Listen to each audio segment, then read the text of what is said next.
What is going on, ladies and gentlemen? Welcome to the channel Life is Grand. If you are new to the channel, I do travel videos. I just got back from Iceland about a month ago. Before then, I went to Paris and Switzerland with my mom a couple years ago. I am actually going to Japan next month in January. I'm super excited about that trip, so stay tuned for more travel content. But on this specific video, I am going to be talking about my top 6 hot springs. So I have gone to Iceland 3 times, so I've checked out a couple of these hot springs more than once. So this is just my opinion, so don't let this video discourage you from not going to one of the hot springs mentioned. They're all unique in their own ways. You can't really go wrong going to any of these hot springs, but like I said, this is just my opinion. You might have a different view or a different experience than I did, but with that being said, I am going to get started with this video. So I have 6 lagoons that I visited throughout my 3 trips to Iceland, and my 6th ranked lagoon, I'm going to go ahead and go with the Secret Lagoon. So that one, they charge you $27 per person. So the thing about the Secret Lagoon is it's more of like a public type, like geothermal pool. It's not very all that touristy, so if you're looking for something that's like less crowded and something where, you know, you're not going to have like a lot of tourists go, this is a perfect spot for you. It's probably the cheapest one that I've gone to so far. Like I said, $27 US. It's a very rustic feel. It's kind of like, I wouldn't say in the middle of nowhere, but you kind of have to drive out of your way to make it to this lagoon. The pools are extremely hot, not unbearable, but they're warm enough. They're good. They do have like a mini like little geyser. I don't know if I have video of that. If I do, I'll put that in the video. If not, then I'm sorry. They do have like a geyser next to the pool where you can kind of see the water coming out from the ground, which I thought was pretty neat. But very cool lagoon.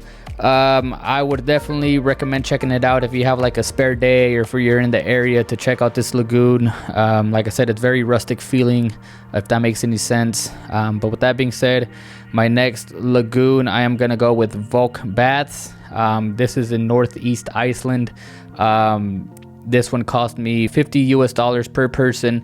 If I remember correctly, they have 3 different pools, and the further you go away from the entrance, the hotter the pools get. This one does have a swim up bar as well, so if you're interested in drinks, this is a good place for you to go. So every single lagoon, or except the Secret Lagoon, I'm sorry. So all these other lagoons that I'm about to mention, they all give you like a wristband, and with your wristband you can go up to the swim up bar and then you buy your drink, whether it be a water, alcoholic beverage, or a smoothie, and then they tap the wristband, and then as you're leaving the lagoon you tap the wristband like at a kiosk, and then it'll have you pay for whatever you spent, which is pretty neat and pretty convenient. But the Vogafjós, it's very pretty. It's sitting like lakeside. You get a beautiful view of the lake and surrounding mountains. You can polar plunge into the lake. I didn't polar plunge into this one in particular, but I kind of wish I did. But it's very pretty. It's less touristy. Not a lot of people travel out north to this bath, so you'll find less crowds there, which is really cool. Blue Lagoon gets filled with many tourists. Obviously, it's probably the most popular lagoon in Iceland.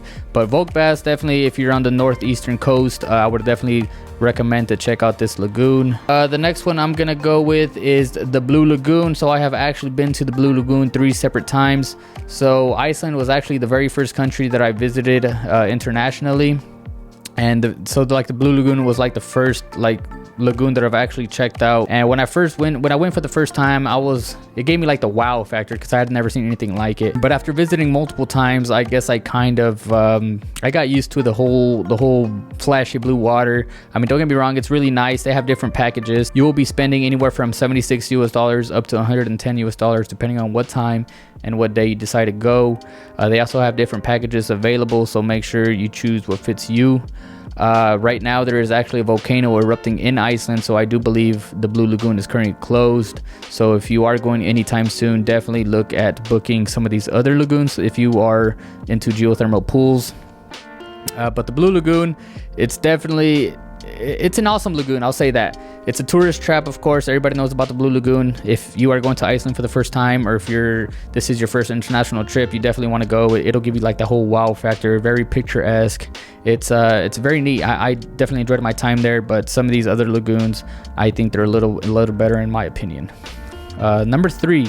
So my third on the list, Hvammsvík Hot Springs. Pardon my butchering. but this one is actually $36 US. It is sitting on the edge of the ocean.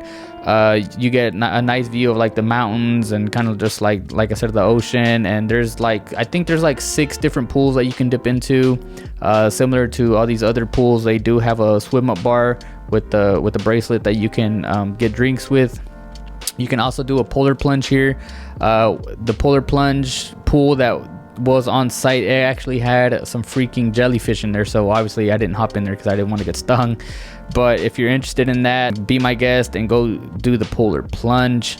And it's only a 45-minute drive away from Reykjavik, so if you're staying in Reykjavik, maybe you're there for like a couple of days, 3 days or something, or a long layover, this is a good opportunity to stop by at the Hvammsvík Hot Springs.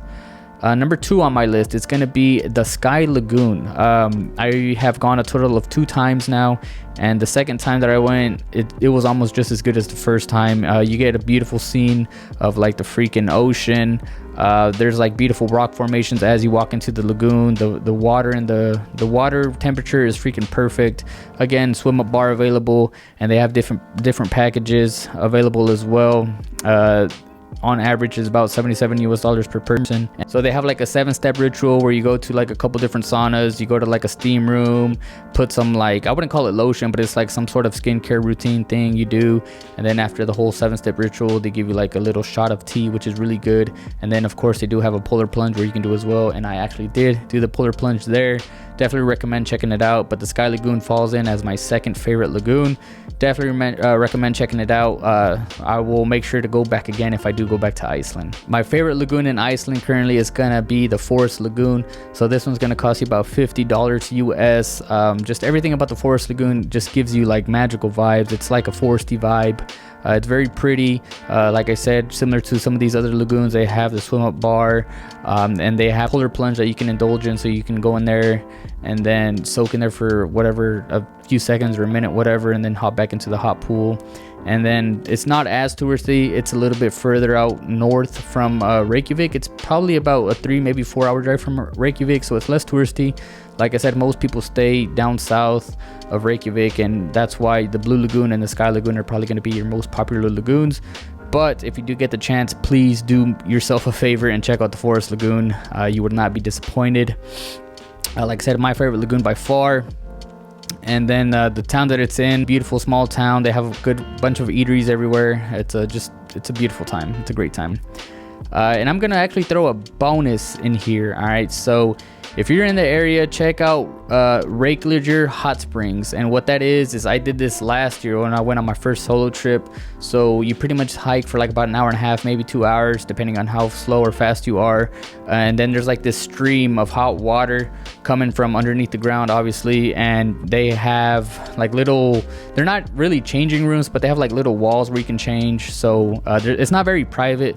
But whenever I went, it was just freaking phenomenal. I got hit with like an ice storm, snowstorm, rain, heavy winds. It was a great time, but it's not really about the spring. It's more so about the experience. So if you have like some time to kill, go on the hike, but just make sure you have your hiking boots, weatherproof pants, jacket, especially if you go in the winter time. But go check out the hike. I promise you'll enjoy it. And then at the end of the hike, they have like a little building where you can get some food or get some like hot chocolate or coffee. I didn't check it out, but I did see the building. But yeah, so that's going to be my favorite lagoons in order. If you guys are interested in watching more of my videos, go check them out. I did do Iceland by camper van a month ago. Just got back recently. I had the time of my life. Like I said, I am going to Japan next month. Super excited about that. So I'll see you guys in the next one. Thank you.